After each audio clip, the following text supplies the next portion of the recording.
There is a story about money that we have all swallowed whole. It is printed in school textbooks, repeated by economists, and hardwired into our common sense. The story goes like this. A long time ago, before money existed, people lived in a world of barter. You had chickens, your neighbor had bread, and you swapped. But one day, this system got too clumsy. What if the baker didn't want your chickens? So someone grew clever and invented money to fix the friction of shopping.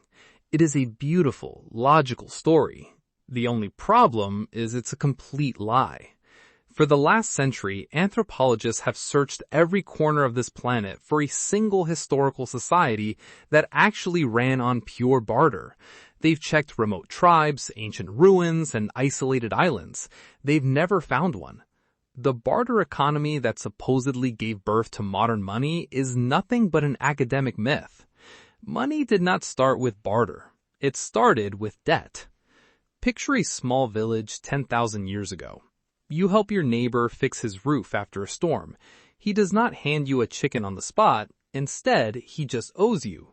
That favor sits there suspended in the collective memory of the community.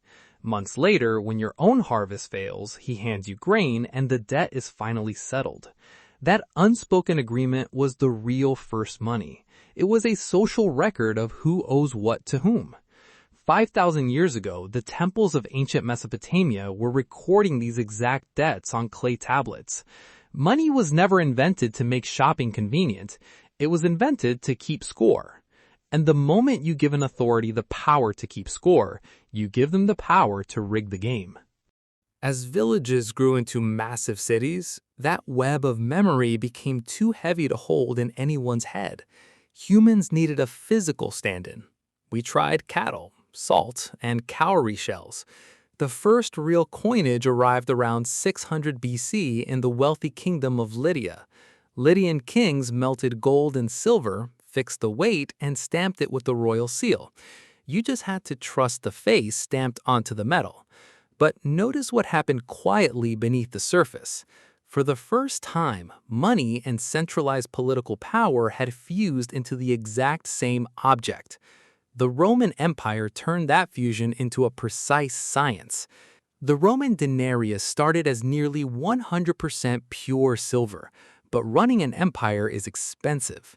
The emperors collected pure silver coins through taxes, melted them down, and mixed in cheap copper. Suddenly, the palace had twice as many coins. They created wealth out of nothing. By the year 270, the denarius contained barely 5% precious metal. The money collapsed into terminal crisis. Centuries later, China made a dangerous new leap by issuing the world's first official paper money. Paper has the exact same flaw as a diluted Roman coin, only far worse. It just requires a printing press and ink.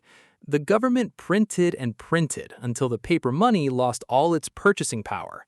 To fix this, the modern world anchored paper notes to something a king could not easily fake: gold. But gold has a hard limit. When a massive war comes, governments need to spend far more than their gold reserves allow.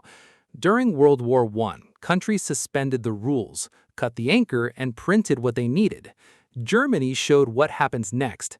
By 1923, the German mark broke completely.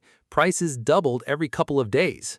People burned banknotes for heat because paper money was cheaper than actual firewood. An entire nation's savings was wiped out. After World War II, a new system was born at Bretton Woods. The US dollar became the center of global money, tied directly to gold. It worked until America spent heavily on the Vietnam War, exporting far more paper dollars than they had gold to back them.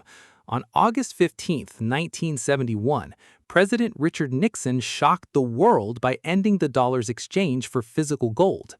In that brief announcement, the last link between money and any physical thing on Earth was severed.